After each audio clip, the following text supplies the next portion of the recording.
එහෙනම් දුවේ පුතේ අයිබෝන් ඕගොල්ලන් හැමෝටම මේ අපි අපේ රිවිෂන් එක ඉංග්‍රීසි මාධ්‍යයෙන් සහ සිංහල මාධ්‍යයෙන් 2027 කෙමිස්ට්‍රි අපි පටන් ගන්නවා. මේ ඒකේ වැඩපිළිවෙල තමයි අපි පැහැදිලි කරන්න හදන්නේ මේ මූලිකව. අපි මේක සති 45ක රිවිෂන් එකක්. මොකද හේතුව තමයි 2019 පස්සේ තමයි මෙහෙම රිවිෂන් එකක් අපි කරන්නේ.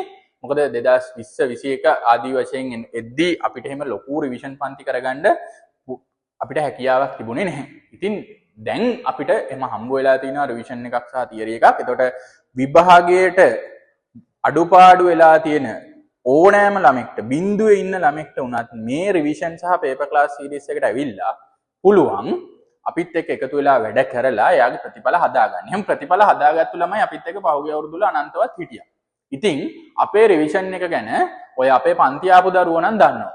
නමුත් මේ අලුතෙන් එන දරුවන්ට අපි දැනුවත් කරන්න අපි මේ වීඩියෝ එක කරන්නේ. එතකොට අපි මේ අපේ රිවිෂන් එකයි පේපර් ක්ලාස් එකයි A to Z ඒ කියන්නේ අංග සම්පූර්ණ સિદ્ધාන්ත අපි මේ රිවිෂන් එකේ අපි සාකච්ඡා කරනවා. ඒ වගේම තමයි අපි රිවිෂන් එකේදී මූලිකත්වය අපි දෙන්නේ දෙවෙනි පාර සහ තුන්වෙනි පාර කරන දරුවන්ට. එතකොට ඒ දරුවන්ට අවශ්‍යතාවය තමයි මොකද්ද? පේපර්ස් තමයි වැඩිපුර කරෙන්න ඕනේ. එතකොට පන්ති පටන් ගන්න ඉස්සෙල්ලා හැමදාම good morning paper එකක් දෙනවා. ඒ good morning paper එකේ අපි පහුගිය කරපු දේවල් එක්කම ඉදිරියට අපේ තියරි පන්ති වල තිබිච්ච දේවල්, තියරි කොටස් වල තිබිච්ච දේවල් අපි මේ good morning paper එක හරහා දෙනවා. ඒ වගේම තමයි self study paper එකක් අපි දෙනවා homework paper එක විදියට. homework paper එක විදියට අපි ඉස්සරහට කරගෙන ඒ කියන්නේ අපිට තියරි වලින් ඕගොල්ලන්ට තියරි බැරි කොටස් තියරි අමාරු ඒවා ගණන් හදන්න අමාරු ඒවා ඒ සියලුම දේවල් මේ good morning paper එක වගේම මේ තියෙන self study paper එකෙත් අපි අතුලත් කරලා තියෙනවා. ඒ වගේම තමයි ඒ රිවිෂන් එකේ වැඩපිළිවෙල. හරිද? හැම පාඩමකටම ටියුට් එකක් දෙනවා. ඒ වගේම තමයි ටියුට් බේස් අපි වැඩ ටික කරගෙන යනවා. වැඩිපුර ගණන් සංඛ්‍යාවක් අපි හදනවා. ඒ වගේම තමයි අංග සම්පූර්ණ නැවතත් මම කියන අංග සම්පූර්ණ સિદ્ધාන්ත අපි කරනවා.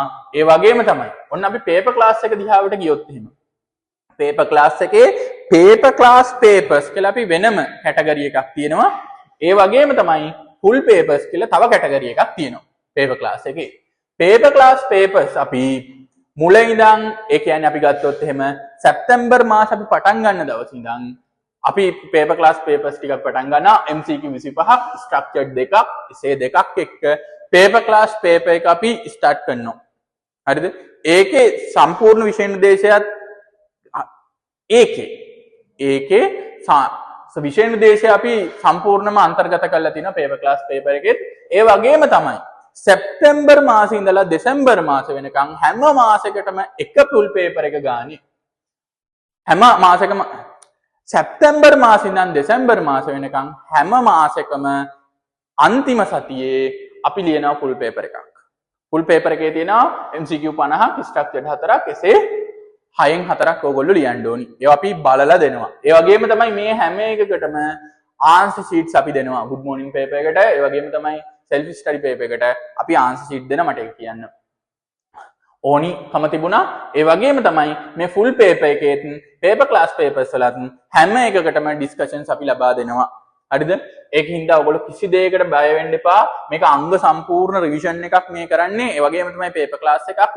මේ පේපර් ක්ලාස් එකත් එක්කයි රිවිෂන් එකයි එක්කයි ඕගොල්ලෝ සම්බන්ධ වුණොත් එහෙම ඕගොල්ලන්ට ෆස්ට් අයි එකේ අපේක්ෂිත ප්‍රතිඵල ගන්න අපහසු තත්ත්වයක තිබුණා නම් ඕගොල්ලන්ට පුළුවන් මේකෙදි අපිත් එක්ක එකතු වුණොත් එහෙම බිඳුවේ ඉඳලා වැඩ කරන්න පටන් ගත්තොත් අනිවාර්යෙන් ඕගොල්ලන්ට A එකක් B එකක් මට්ටමකට යන්න පුළුවන්.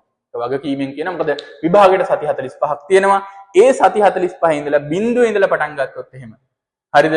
A එකක් B එකක් මට්ටමකට ඕගොල්ලන්ට විෂය හදාගන්න පුළුවන්. මොකද මාස 10ක් වගේ දීර්ඝ කාලයක් තියෙනවා. ඒ හින්දා ඕගොල්ලන්ට මේ වැඩ ටික කරගෙන යන්න පුළුවන්. පැහැදිලිද? එහෙනම් අපි ඕගොල්ලන්ට ආරාධනා කරනවා අපේ රිවිෂන් සහ පේපර් ක්ලාස් එකත් එක්ක සම්බන්ධ වෙන්න කියලා.